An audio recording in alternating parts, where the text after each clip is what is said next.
We're going to learn a little bit together about a really fascinating topic, and that is the why of Judaism as it relates to business. And it relates to everybody because everybody's involved in some way or another in business. But before we start, I want to take a moment to thank our sponsors today. First of all, Chaya and Josh Glickman are sponsoring today's learning. As we mark the yahrzeit for Chaya's father, Mr. Sol Schonfeld, Shlomo ben Pesach David.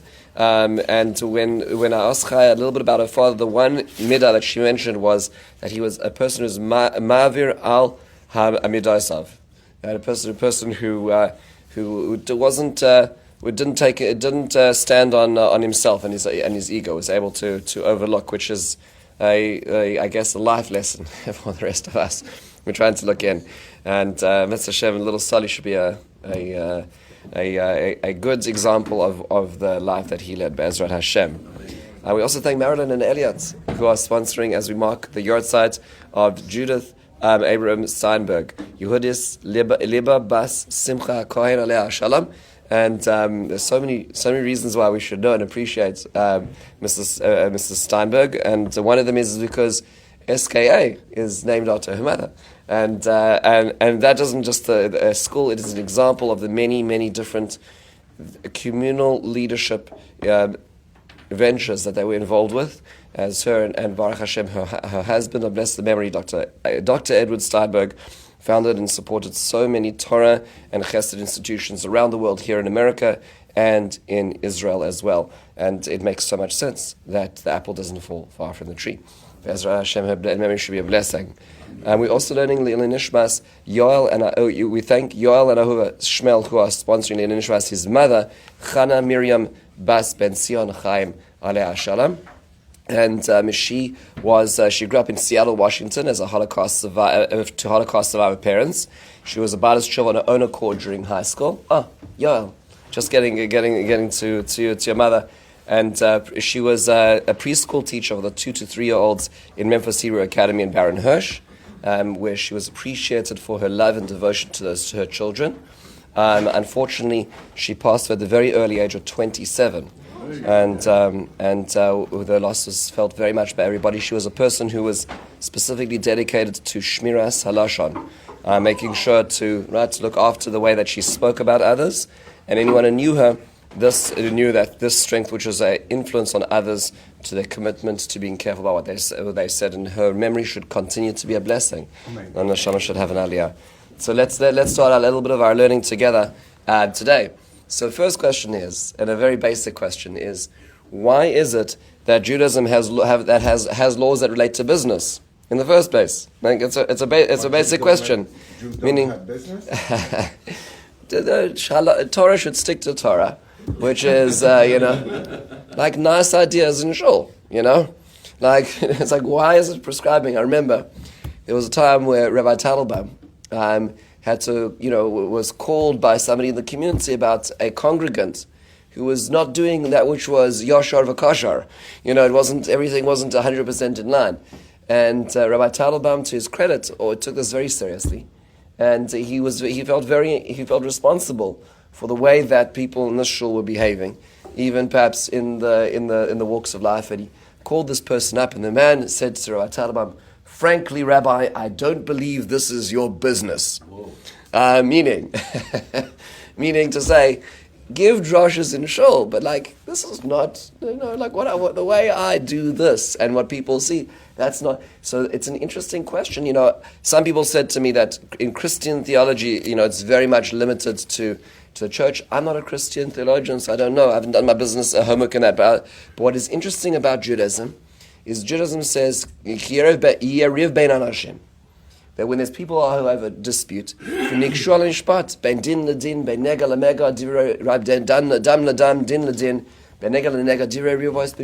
wherever you go, you're going to go to the court of law, which means that Judaism, in a certain sense, is not simply we'll call ritual.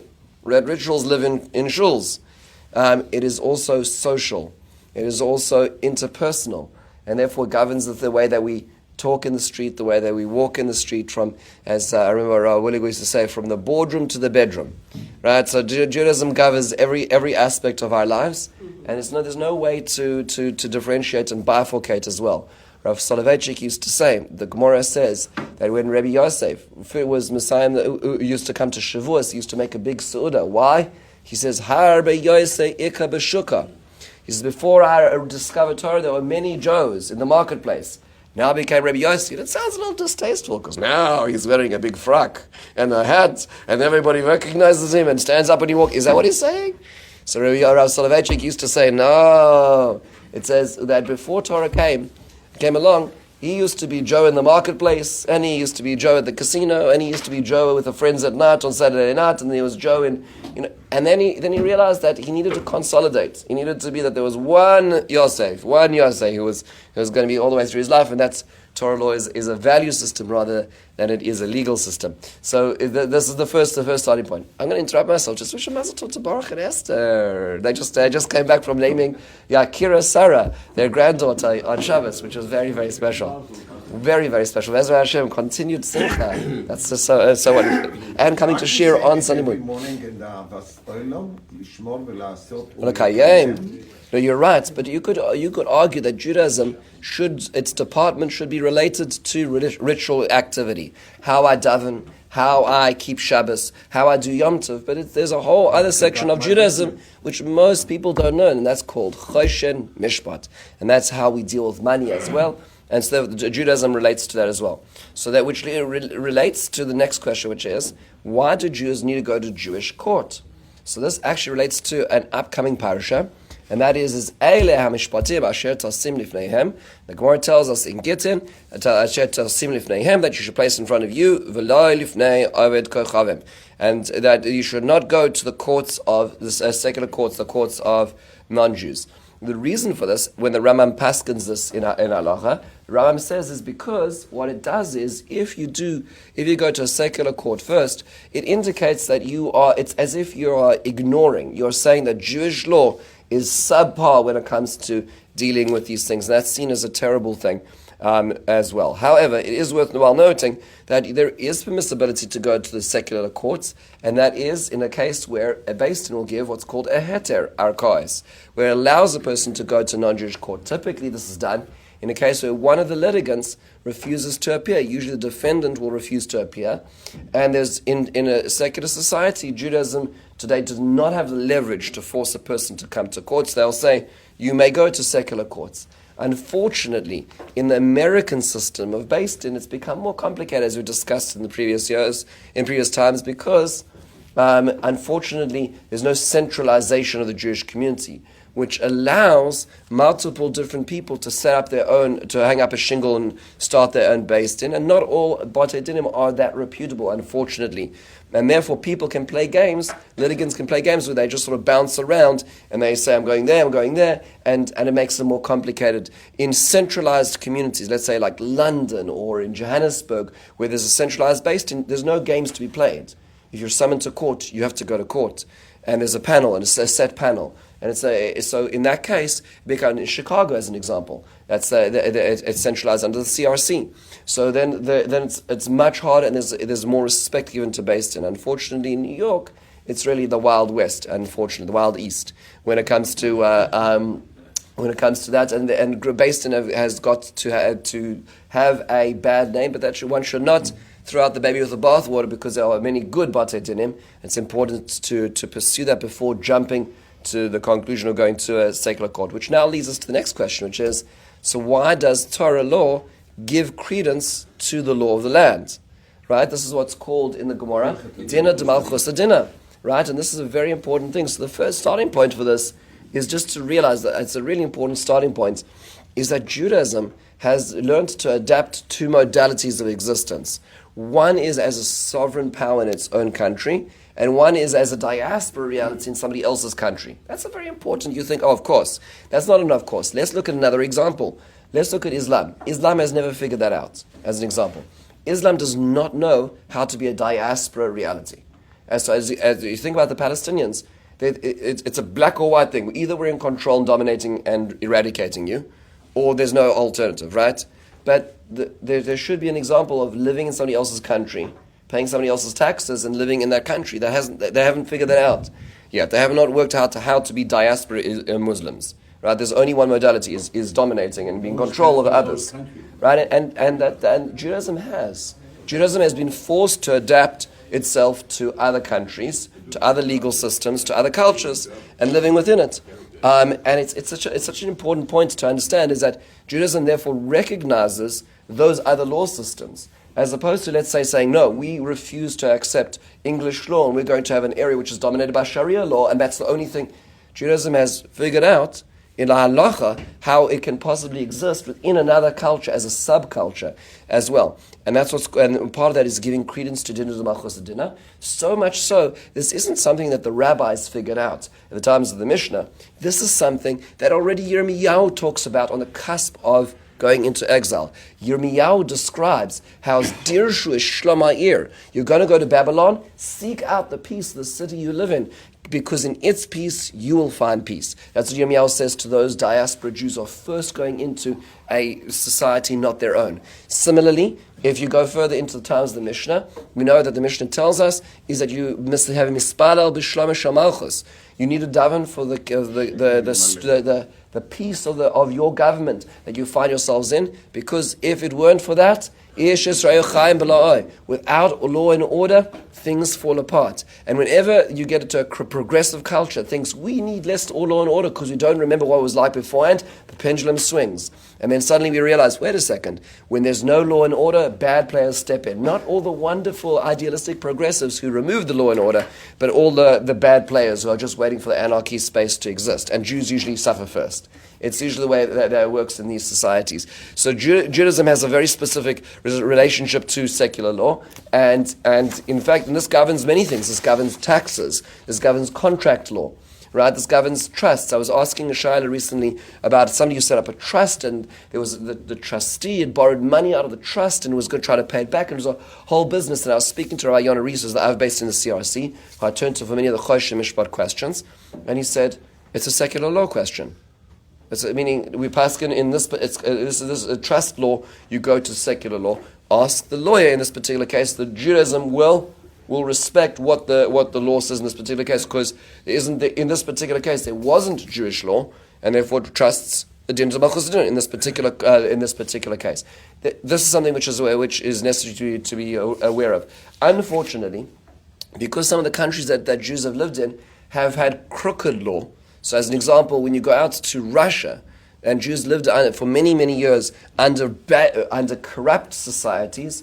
So, for instance, during the times of the Catonists, where Jews were being taken into the army at the ripe age of teenagers, young teens, 10, 12 years old, and were taken for 30 years, 35 years to be part of the Russian army, right? And with the pogroms in the Pale and corrupt tax systems, Jews unfortunately learnt not to trust governments. And some of that has unfortunately carried over as Jews left Mother Russia. And they applied the same way of thinking to American law and to Israeli law, and that's incorrect. That's not the way that Judaism should be practiced. Right? American law is a just system for the most part. Israel's law system is a just system for the most part, and therefore the law needs to be followed. Even if you don't believe in Israel, you certainly should still believe in the din of Israel, at least, right? Which is so that it's a complicated relationship, but it's a necessary one as well. Now, let's move into the next system. Why is it that Jews give more charity than others? So, is this actually true? So I did a little bit of research into this topic, and it turns out that in a 2023 study, it demonstrated that Jews gave more than any other religious givers, more than even the Mormons, right? Because what's the highest giving charity state in America? Utah. Sometimes there's a disparity between New York and Utah, but Utah is usually the highest giving state in New York because the Mormons give a lot of charity. Jews still give per capita more than Mormons. And just to give you the numbers, in a 2022 study, which was done by the American Jewish Philanthropy in 2022, the study observes that the average amount of donations coming from Jewish households per annum is $7,646, which is 35% higher than the typical non-Jewish household, which is $5,676 per household. That was the statistics in 2022. And if you remove all the houses that didn't give charity at all, meaning some people just don't give charity, So remove those from the equation, then it turns out that the average giving of the Jewish household is 10,588 versus 8,025 respectively for the non-Jewish household, which is 32% higher. Right? So that's what the study shows. Now, before we get excited about that statistic, the paper is very quick to disqualify these results, saying that these larger donations per Jewish household are actually attributed to differences in household demographics. What does that mean? They're arguing as follows, is that people who are more educated and more wealthy generally give more charity. Jews are generally more wealthy and more educated, which is why they give more charity. So if you were to give more wealth and education to the average non-Jewish household, then the giving would be the same, meaning Jews are reflective of a more educated and more wealthy, more affluent household. And therefore, Jewish giving or extra giving is discounted as such by this research. So I would like to argue against this research for two reasons. Number one is education isn't a life circumstance. Education is a choice. Right? Meaning it's saying as if, well, Jews happen to be more educated, so they happen to give more. It's like, no. Jews chose to be more educated. They chose not to be victims of a society and drop out of school and they chose to force their children to get high degrees in education, which is what led them to this. Meaning Jews value education. As Jews left Egypt, as opposed to building edifices for their success in escaping, they chose to build education. Right? All the three of the four sons in the Haggadah are found in the end of Parshas Bo, which we just finished, which is where we leave Egypt. We didn't build monuments. We built children. We build education. So to say that it should be discounted because Jews are more highly educated is actually inappropriate. We chose the higher education. It's a value in our society. Moreover, the research does not take into account the high cost of Jewish living. Certainly as an Orthodox Jew, where one must, and even in the conservative Jewish world, where one must send to a Jewish school because their non-Jewish public schools not going to afford the necessary Jewish education and environment. In that case, we're talking about an extreme burden of paying the taxes to support the local public schools and paying the education rates for Jewish schools, paying the money for kosher food. This is an incredible burden, and it's not something which only goes to the tail end, the 2% of the bell curve who can afford it. It's for all Jews. All Orthodox Jews must send their children to Orthodox Jewish day schools. That means to say it's a burden which is across society, and yet still they are 32 to 35% higher than the rest of society, which is an incredible thing, which indicates that Judaism's education was not just education to excel, but it was education to give as well, which is interesting because the word for tzedakah comes from the word tzedek, which means justice, which means that Judaism views this as an imperative independent of social or financial standing. So this, I believe, that in fact, not only should you not discount the numbers of giving, I think they are incorrect in the lower end because of the other financial responsibilities that Jews have, and yet still giving, which I think is incredibly important to appreciate. Why is it that some Jews give a tenth of their profits to tzedakah? So, the Torah tells us to give charity many, many, many times. Okay, this is we have to look to those who are impoverished, look to those who are in need, and give tzedakah as a responsibility upon all Jews to give tzedakah. There is the notion of giving a tenth, and this is what's called ma'asar ksafim, a tenth of tithing one's money. Where does that come from? It comes from two places. The Torah never actually explicitly says this to do this, but the Torah does give two models to us. One model is to the agriculturalist. Most people were farmers up till very recently, up till the Industrial Revolution, where you could really motorize, mechanize the process of producing food. Most of human history was spent producing food, right? And basics for clothing. Like, if you look at the old cities, you go to visit Shiloh, you go to visit Yerushalayim.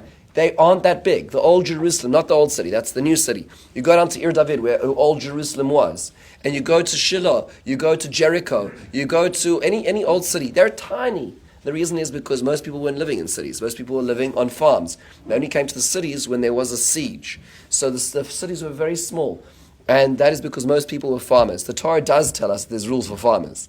So as an example, the first 2% goes to the Kohen. That's called Truma Gedola. Then there is the next 10% that goes to the Levi. That's called Maaser. Then there is another 10%. And there's a deliberation as to where that goes. For 4 of the years it goes to Maaser Sheni, which is that the person eats it themselves in Yerushalayim. They're forced to go to Jerusalem to eat some of the proceeds of their success.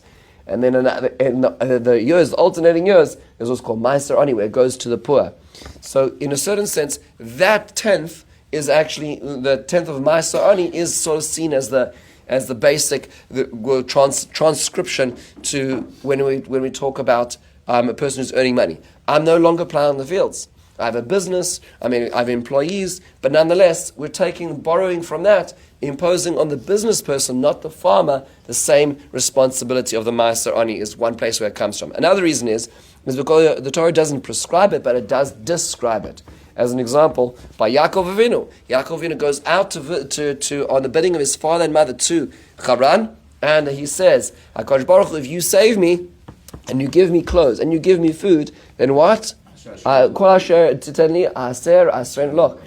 tithe it as well, and therefore that is seen as another description, which is why in halacha, the halacha prescribes that a person should give tzedakah, and a midah beinonis actually is 10%. A tov ayin is 20%. Just to understand this, and that means of the profits that a person's able to make is codified in halacha. This is one of the only areas in the Torah where the Torah actually, the Nevi'im says, the last prophecy to Israel was given, it says, you can test me about this. Right? The Malachi says, is you can test me about the Maaser. Is you can test me, HaKadosh Baruch Hu, you will not lose out from doing this. I know a number of people in this community who are doing this. And they're not only the 10, they're competing with each other to get 20%. There's a bunch of people on very, very significant amounts of money, not to trust, not to funds that are going to give not giving just the dividends, literally with 10 to 20% of their earnings every year, and it's incredible to see this. And there's really, really, really good people doing this. This is one area that we're promised does not hurt us. It comes back to us. Why is it that the 10% does not include business expenses? So just to appreciate this, is that when measuring this, it is post-tax. It's not gross, it's net. And it's not including business expenses. So let's say I'm a business owner and I have to pay rental, lights, the base payroll taxes. There's a whole bunch. Those are not included because that's not considered like I own it. So even if that means I need a company car, even if I need babysitting to be able to, those are considered business expenses, and those do not contribute towards profit. It's only the profit after that which is considered required to be we'll call it the 10% of that. Why is it, and this is a hard one people ask a lot of the time, is why can I not pay tuition with Meiser money? Meaning, if I need to take out the money, why can't I use it to pay for tuition? Because it's such a large expense, it'll clearly take up much of it. Why is it that would sort of make it square? The answer is because it's a responsibility, it's a chiyuv for parents to educate their children. You can't use tzedakah, which is seen as a chiyuv beyond that, a separate chiyuv to pay for that. Meaning, a parent has a responsibility to pay for their children's tuition. As onerous and as difficult as it is, they cannot use Meiser money for that. Grandparents can. Because grandparents do not have the responsibility of educating their grandchildren in the same way. Which means that grandparents can allocate their Meiser money to their family to help, but not parents. Yes? Not to be sexist, but some people say for girls, it's deductible. Interesting. Okay. Yeah. Okay, because the chiyuv of Talmud Torah. Okay, I never researched that. I don't know. But this another place where people don't like to hear this, but it's important is You look at the school's budget, and how much it costs to educate each student in the school. Turns out, what the tuition is more than what a person, because it takes into account that people can't afford. So why is that extra money not Oh, you say yes. You're asking the same question that people ask about taxes, right? Meaning, there's two separate things. There's a deduction for taxes, and then there's counting for my ksafim. I don't know. I don't. Actually, Yeah. to address that issue, when Yeah. they say that you can take off your MISA money, if you look at, let's say, what is the smallest tuition number that a school will accept? If they have a chart, let's say there's parents who can't afford, they'll give them a deduction, let's say, 40% off the tuition. So any money above that, you actually can take it. Interesting. It's not recommended, but if you want to Interesting. money, that It could be. All I would just say to you is if you do a little bit of research, you spend some time with people on school boards, you will find that our schools are doing pretty good in terms of the cost per education of kids. I mean, it costs a lot of money to educate children. And like just as an example, in the public school system, when I went up to Albany 10 years ago to lobby for school credits and so on, the cost of a high school kid in public school is $35,000 per kid, and that's single curriculum. Just to understand. So yes, they do have better benefits for their teachers, but just understand that is the cost. So when we're doing something less than that for dual curriculum, that's pretty impressive. So I think it does require a very important conversation with, there are very smart people in this community who are running school boards, and the costs are astronomical, and they're doing a pretty good job on it. Could we cut some corners? Yes. But just, it's not as, I don't think it's as simple as sometimes is seen as the school of this extra slash fund where it's more complicated than that. But you're right, there is built into it is somewhat, there's a little bit of a barrier because of so many people just simply cannot do it. But then finding that out, the schools are usually reticent to release that information if that's the case. I think also, But maybe if I'm not wrong, that grandparents contributing to. Yes, that's what I said. Yeah. So grandparents but grandparents is allowed to be out of Meister, and that's fine. Right. Now, by the way, just to clarify, this is not the same as a tax deductible. That's a legal question. In terms of just whether or not I can use my Meister Ksafim fund for this, that's the question. Another place, by the way, which most people are not aware of, is shul dues. And like people said, Rabbi, you shouldn't talk about this. But the truth is that technically speaking, giving ner lamoor, v'yayin kiddush lav, all the things, that's a chiyuv. That's not seen as like a nice thing. It's not like, oh, it's so nice that you give shul dues. It's like a chiyuv, which means that ma'aseh ksafim cannot be used for that technically speaking. If you look in the halacha and the Chavetz Chaim's avas chesed, why? Because that's a responsibility. Meaning, if you live in a community, you have to contribute to make sure that your community is thriving. The Ma'aseh Ksafim is seen as beyond that. Anyways, but be it as it may, for tax deductibles it works fine. But for Ma'aseh Ksafim, less simple. By the way, that's the dues. Anything above that, meaning like sponsoring programs and contributing in Kol Nidre, that is Ma'aseh Ksafim. But the basics are just keeping the. It's funny. People don't realize it's like the membership covers 33% of the budget. So it's like, but it happens to be that it's speaking to shul presidents. It's not so simple. There's a lot that goes into running a community. But be as it may, these are important things. Why is it that even poor people should give tzedakah?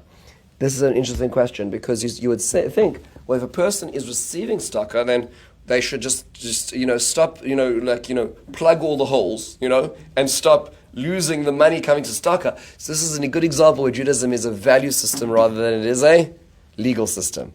And that is that everybody has the responsibility of giving tzedakah. I remember, I was with an old chavrus of mine who spent many, many years in Kollel. And he's now a Raman Yeshiva, and he's a very, very fine and erlich individual. And I remember that I was in his apartment, and there's a knock on the door, and there's another fellow there who's trying to marry off his daughter, who's also in Kollel. And I was thinking to myself, like, how does this work? And my friend goes over to the bookshelf, and he has a little bowl, and he takes out a few shekels, and with a big smile, he gives it to this fellow, and I'm thinking, how is this working? This man, he can't marry his own daughter off, right? But nonetheless, that's the Jewish way. The Jewish way is you give tzedakah even if you need as well. Now, you should not give 10% if you're receiving. That's not responsible. But there is a chiyuv, a basic chiyuv per year. It can be something even very small, but a person is required to give tzedakah to always be a giver. In fact, just in honor of Dr. Yeager, the Michtav Melial, the Rabbi Eliyahu Dessler points out that all people can be divided into givers or takers. And he makes the observation, why is it that gratitude is so important. He says gratitude is being able to give even when receiving, which is very fascinating. Meaning, sometimes you have to be a receiver, and sometimes being a receiver even is giving because you receive graciously, and the person wants to give. But also saying thank you, and gratitude is an experience of giving even when receiving, as it is. Why is it? Let's move into a different topic. Why is it that Jews are not allowed to take interest, ribis or neshech, from other Jews? The Torah tells us many times, tells us in Shema, and Devarim, not to take usury, not to take interest from others. Why is this? So the Sefer HaChinuch, in explaining this, in this mitzvah, points out that a lot of times when a person needs money, they need money to set up a venture, to get out of debt, whatever it is that they need the money for, a lot of times they're in a hole. And if you apply to it extra interest, you're going to make it harder and harder for them to get out of that hole. It's going to be very difficult for them to crawl out. Give them the space to recover. That's what the Torah wants us to offer to our brethren. It's interesting, on that similar topic, Rav Hirsch has what may sound like something which the real estate owners in New York does not want to hear. But Rav Hirsch says that the Yovel process, why the land returns to its owners, is to avoid conglomerates of real estate owners over the course of time. Right, because it refreshes every 50 years, which means there's not going to be the ability to amass that amount of real estate. That does not mean to say, freezing rent and giving away properties, making people invested lose money. That's not what he's saying. But he's saying is that therefore, if you know that in advance, your investment, in a certain sense, is going to be limited. If I know the Yovel's in 25 years, I know when I'm buying this, I'm only buying 25 years worth of value. So I'm going to treat it as such, which means there will never be this. That does not mean to say buy it and then later on tell me slap on a 10-year limit, right? It means that the built into society is the awareness of that as well. But b'yezamei, that's when it comes to usury. So then why is it allowed when it comes to non-Jews? This is seen and quoted as one of the anti-Semitic, psukim, the nachri tashech. The Torah tells us you may and you shouldn't. Perhaps may or should is a debate in the Ramban, as is charging money to non-Jews. So the Ramban explains this and he says like this: If I have money and I have money waiting somewhere, that money over time is worth money. Time is worth money. That's the basic default in society. I could be using it for an investment, and instead of using it for investment, I'm leaving it in the bank or I'm giving it to you, which means I'm not using my money, which means I'm losing money. So therefore, interest is by default a logical outcome, which is why a Jew is allowed to charge it to a non-Jew, simply for the fact that that's the norm of the world. The exception to the rule is that in the Jewish fraternity we give a little more space, which is why we're not allowed to choose interest to Jews. It's not that the default is no interest, and no, you must apply the surcharge to non-Jews.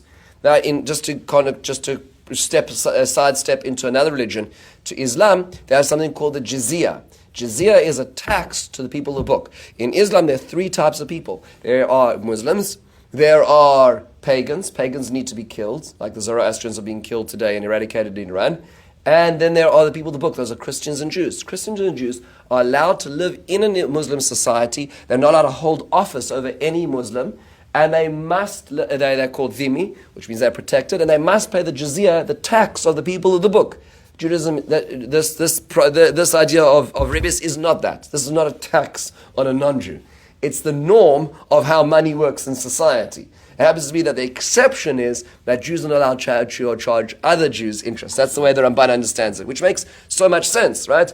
Society operates on interest. Everything is interest rates. Any mortgage, any bank loan, everything operates on interest. That's the only way that money works. Okay, so then the question is why is it that so many Jews lend with interest today when the Torah prohibits it?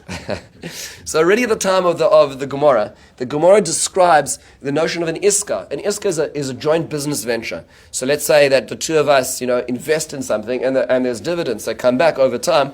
Clearly that's not considered a loan, right?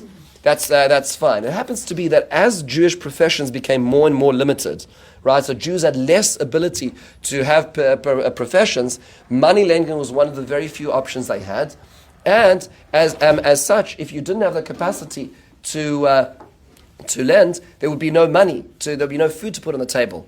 And so what happened was over the course of history, the later medieval commentators leading to the Shulchan Aruch led to what's called a heter iska, which means actually restructuring loans as investments, essentially. Now, it's half investment, half loan, so to provide safety.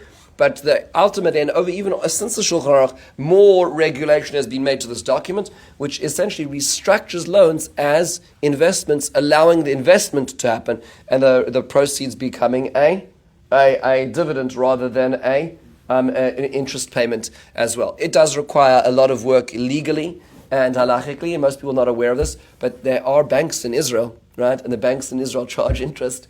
And most of the banks over there have heter iskas, and most Jews should set up a heter iska. It's very important when it comes to significant loans to investigate this in general. You had a sample in the Kitzur Shulchan Aruch. The Kitzur Shulchan Aruch has an entire simon on heter iska, and he has it all. It's all written out in Yiddish. The heter iska over there, but it just requires adapting to American law. It's not so complicated. Why is it that in history Jews were moneylenders when the Torah prohibited moneylending? This is a really interesting question. If you think back to the most famous example of this is the Merchant of Venice, right? Where as an anti-Semitic slur, Shakespeare paints the Jew Shylock as the moneylender who's seeking relentlessly his pound of flesh, right? And this has been the view of a Jew for so many years, the ones who control the banks and control. Why do you think control the banks? Control the banks is because the banks lended money from Jews, right? There was the Civil War was funded by a lot of Jewish. Sorry, not the Civil War. The War of Independence was funded by a lot of Jewish lent money. The reason why the Jews were kicked out of England in the 1200s was because the government owed money to the Jewish money lenders. And besides anti-Semitism, it freed them of their debts, right, by kicking out the Jews, because they actually, it's like this. You know, if you think about the war in Spain, in the Iberian Peninsula, when Isabella and Ferdinand, Yimach Shemam, kicked out all the Muslims and they conquered the southern part of the Iberian Peninsula from the Moors, to pay for that war, the expulsion was partly fundamentalist, but it was partly financial, because a lot of the debts were owed to Jewish moneylenders.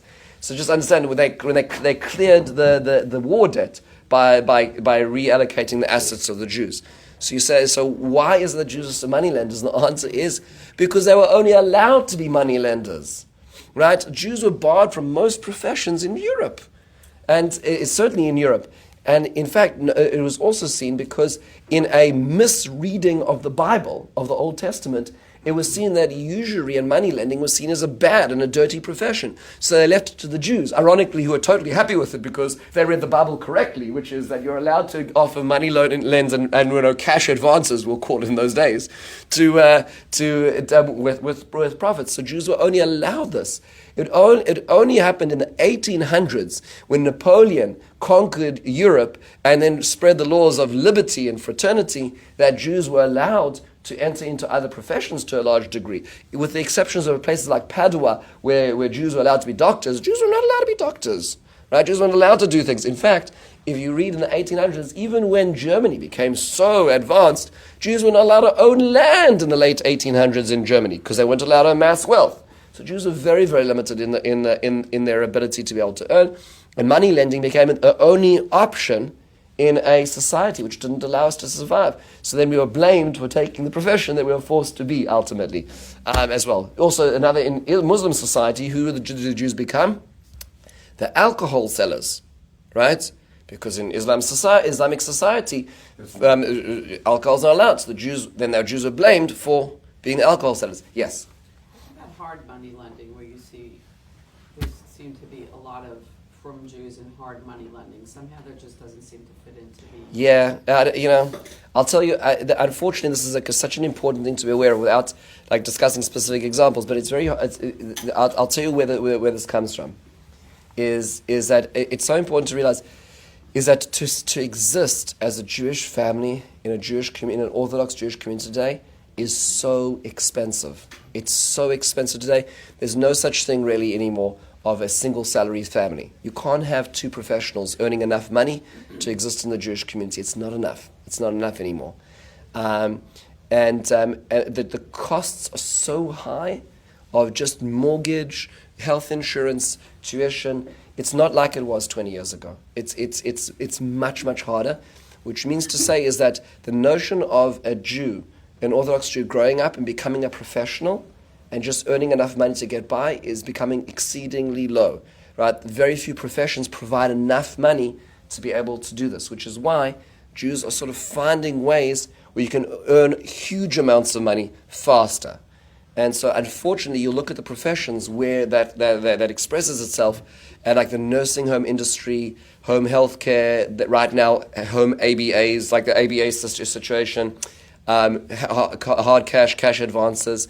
Those are areas where there's fast money to be had because it's less regulated, right? At this point in time, and it's becoming more and more regulated right now. And as it becomes more regulated, there's less money to be had. But the point is that unfortunately Jews are gravitating towards this just because of necessity. You can't survive. You can't get married young. You can't have children and then survive to have this unless there's some grandparent who's helping out. It's just not fiscally possible anymore, and it's not a good thing. Meaning it's forcing out, in a certain sense, in the palette of professions, Jews are now forced out of what would have been perhaps more creative professions or other options because they're not able to survive under the burden of this. So it's becoming a more complicated, which is why some less than desirable professions have that, and they're going to be regulated. Meaning they're going to regulate it through liability. That's what's going to end up happening. Is slowly there'll be more court cases which will regulate the profession, and then it'll become. But that is the way it works. Which leads to the last interesting question, which is why is it that there are so many Jewish doctors? Interesting enough. So this is not a new problem. I just read a JTA article from 1935, which already over then was describing how there was a recognition that there were too many Jewish doctors, and society was trying to limit the amount of Jewish applicants to medical school in 1935 here in America, right? And so why is that? It turns out that Jews represent, at least according to current research, 14.1% of the physicians in America are Jewish, which is clearly outsized for their proportion, which is 1.5 to 2.4% in American society, 1.9 to 2.4. But it is worthwhile realizing that most religious sectors, so like Islam, Buddha, and Judaism, and those who are adherent Christians, do have overrepresentations of their percentage in the medical field. And so the research has shown that this is because of a society or a culture which promotes giving, right? And especially today, to become a doctor, the amount of time and money to become a doctor requires so much that it requires those who are really believe in that, certainly today more than ever before, which is why there is an incredible overexpression of this in this role. It's also a profession which, Baruch Hashem, helps provide for one's family, although they're less so today because it's become such a business. But this is true. It is worthwhile noting that this question is not fair in other professions necessarily. So, as an example, I remember in the war in Iraq, there was I remember seeing and I'd made the mistake to read the comments on an article. So, like, the article was about how Congress was sent a joint letter to at the time President Barack Obama about what seemed to be anti-Semitic statements that he was making regarding supporting the Jews, and there was I made the mistake of scrolling down in a Politico article just to see all the anonymous comments, and it was talking about the Jews in Iraq, and it was saying all those Jews are on Wall Street making money while we are fighting in the war in Iraq. In Iraq, where are the Jewish soldiers? So I looked at it as well, and it turns out that of the soldiers killed in Iraq, something in the range of 10 to 20% of them were Jewish, which is far overrepresentative than the amount of Jews itself, which means that Jews in general excel in whichever profession they try to do, right? So it happens to be that Jews have an upward mobility. They try to succeed in all the spaces they do, and they are always viewed as being excessive when it comes to money, right? Because they're seen as the money lenders. But at the end of the day, there's actually a pretty good distribution of of, we'll call it exceptionalism in most of the professions, even as soldiers in the American Army today as well. So a few questions that are just of thoughts. Any further questions, observations before we go further? I think that, this is where I came to, because up till now. Any further questions, observations on this topic? Okay, we'll hold it here this week. There's a lot to be said about this. There's a lot of very fascinating trends. What we're going to be doing in the coming week, Be'ezrat Hashem, is we're going to move to the Jewish calendar, which is a completely different topic, which is why is that Judaism is so fixated on time.